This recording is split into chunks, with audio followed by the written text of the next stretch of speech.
আসলে সুবিধাটা নগর কেন্দ্রিক শহর কেন্দ্রিক বেড়ে যাচ্ছে, গ্রামের পরিবেশে সুবিধাটি কমে যাচ্ছে। আমাদের এক সময় গ্রামের ছেলে মেয়েরা দেখা যাচ্ছে যে অনেক কাদার ভিতর দিয়ে অনেক দূর পাড়ি দিয়ে যেতে হতো, তারপরে সেখানে গিয়ে আবার আহ লেখাপড়া করতো। সেখানে স্কুল বা মাদ্রাসায় উপযুক্ত পরিবেশটা ছিল না, শিক্ষা উপকরণের অভাব ছিল।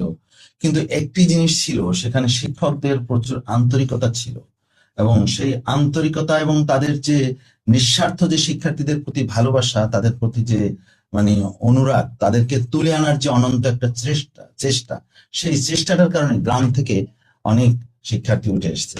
আমরা যদি দেখি এখন উচ্চ পর্যায়ে যারা আছেন, তারা সবাই যে শহরের বিষয়টা এমন না। এখন একটু শহর কেন্দ্রিক বেশি, কিন্তু এক সময় যে ছিল ওই গ্রামের যে সমস্ত ছেলেপেলেরা ওই কাঁচা রাস্তা দিয়ে কাদার ভেতর দিয়ে সাঁকো পাড়ি দিয়ে স্কুলে যেত, মাদ্রাসায় যেত, সেখান থেকে আবার বিকালবেলা চলে আসতো বাসায়। পর্যাপ্ত খাবার খাবারও পেত না, বা ওরকম ক্লাসরুমে অত ফ্যাসিলিটিস ছিল না। তো সেখান থেকেও স্টুডেন্টরা উঠে আসছে।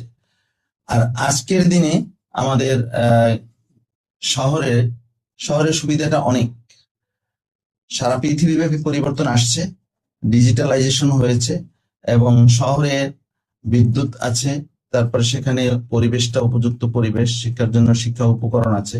শিক্ষকদের কোয়ালিটি গ্রামের শিক্ষকের কোয়ালিটির চেয়ে ভালো, এবং শিক্ষকদের ইনকাম ভালো। সে সমস্ত কারণে শহরে অপেক্ষাকৃত যারা একটু অ্যাডভান্স, তারা শহরের দিকে আসতে চেষ্টা করছে। তো শহরের শিক্ষার্থীরা আবার সচেতন গার্জিয়ানদের সন্তানরাও শহরের দিকে চলে আসছে। তো সেই কারণে দেখা যাচ্ছে যে শহরের লেখাপড়ার মানটা গ্রামের শিক্ষার চেয়ে মান বেশি একটু ভালো মনে হচ্ছে। তো গ্রামের আজকাল সুবিধাটা আগের থেকে বেড়েছে বটে, কিন্তু গ্রামে এখনো সুবিধা বাড়লেও সে কোয়ালিটিটা আসলে ওইভাবে বাড়েনি। কারণ মানুষের এখন যেহেতু সুবিধাদির কারণ, নানান সুবিধার কারণে শহর কেন্দ্রিক তাদের একটা প্রবণতা, আসার প্রবণতা, সেই কারণে শহরে ভালো ভালো স্কুল মাদ্রাসা উঠে আসছে।